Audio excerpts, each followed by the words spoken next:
صبح ہوتے ہی گھر سے میں نکلا، کچھ ارمان لے کر، کچھ پلان لے کر، کچھ پریشانیاں لے کر اس گھر سے کہ کہیں باہر جا کر ولاگنگ کروں گا، ویڈیو ریکارڈ کرنا ہے۔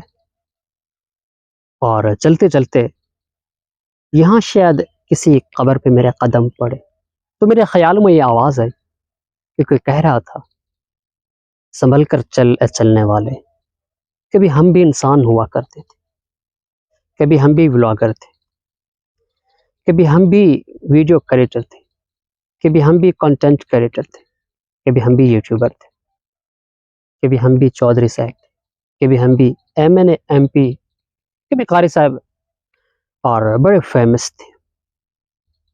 سنبھل کر چل اے چلنے والے۔ تو پھر میں نے انہی خیالوں سے کہا کہ مجھے چلنے دیجیے،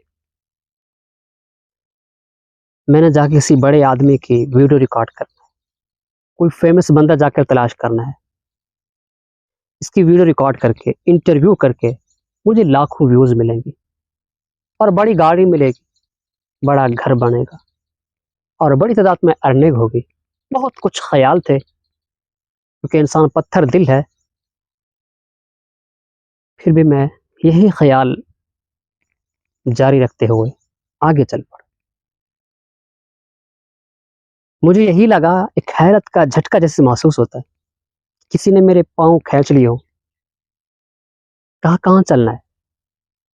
بڑے فیمس لوگ دیکھنے، بڑے لوگوں کی انٹرویو کرنا ہے، آئے ہیں ہم آپ کو دکھاتے ہیں۔ یہاں پہ ایم پی اے صاحب بھی سو رہے، ایم این اے صاحب بھی سو رہے، اور یہاں پہ قاری صاحب بھی ہیں، یہاں اچھے لوگ بھی سو رہے ہیں، برے لوگ بھی سو رہے ہیں، آئیے انٹرویو کر لیجیے۔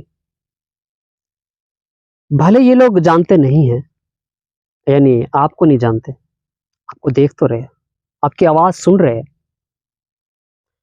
اور شاید آپ کی باتوں کا وہ جواب بھی دے سکے۔ ہاں، آپ نہیں سنیں گے تو ان سے انٹرویو کر لیجیے۔ میں نے یہاں پر ایک ایسے نوجوان کا بھی انٹرویو کیا ہے جو کل سے نماز پڑھنے والے تھے، مگر موت کے دستک آئے، ایک روڈ ایکسیڈنٹ نے انہی سب خیالوں کے ساتھ انہیں یہاں پر دفن کر دیا۔ میں نے ایک ایسے نوجوان کی بھی انٹرویو کیا، 3 دن پہلے ان کی شادی تھی، 3 دن بعد، تو انہی خوشی کے ساتھ وہ بھی یہاں پر دفن ہیں، اپنے خوشیوں کو لے کر۔ میں نے ایک ایسے ایم پی اے کی بھی یہاں پر ویڈیو ریکارڈ کی ہے، یعنی انٹرویو کیا ہے، جو کل سے انقلاب لانے والے تھے۔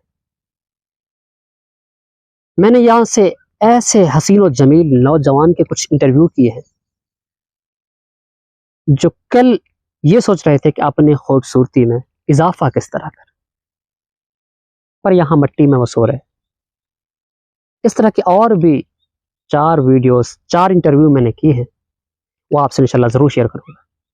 ان کے کیا انکشافات ہیں، کیا ان کے خیال ہیں، وہ اپنے خیالوں کے ساتھ یہاں پر کیسے آرام فرما رہے ہیں۔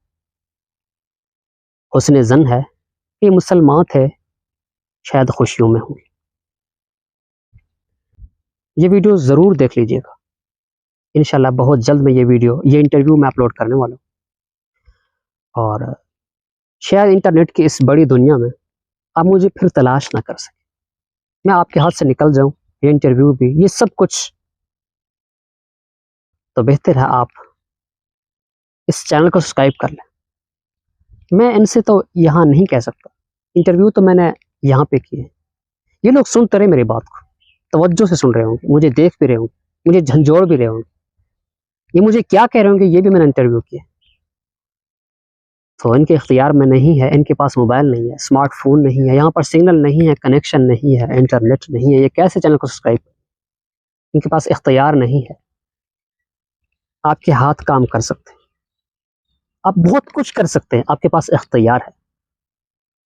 تو انہی اختیاروں میں سے ایک اختیار یہ بھی ہے، آپ اس چینل کو سبسکرائب کر لیں، کیونکہ نیکسٹ جو میں ایک اسلامی ولاگنگ جو کرنے والا ہوں، وہ بھی آپ سے شیئر کر سکوں، تاکہ آپ کے دل میں فکر آخرت کی حقیقت کی ہے۔ اس دنیا میں تو آپ سب کچھ دیکھ رہے ہیں، اس دنیا میں لوگ بہت کچھ ولاگنگ کے ذریعے آپ کو دکھا رہے ہیں، عالم برزخ آپ کو کوئی نہیں دکھا رہا۔ عالم برزخ سے آپ بہت دور ہیں، تو میں نے سوچا میں آپ کو عالم برزخ سے لوگوں کو انٹرویو کر کے آپ تک پہنچاؤں. تو انشاءاللہ نیکسٹ انٹرویو کے ساتھ ملیں گے. تب تک کے لیے اپنے بھائی عبد الواحد الحسینی کو اجازت دیجیے. اللہ حافظ.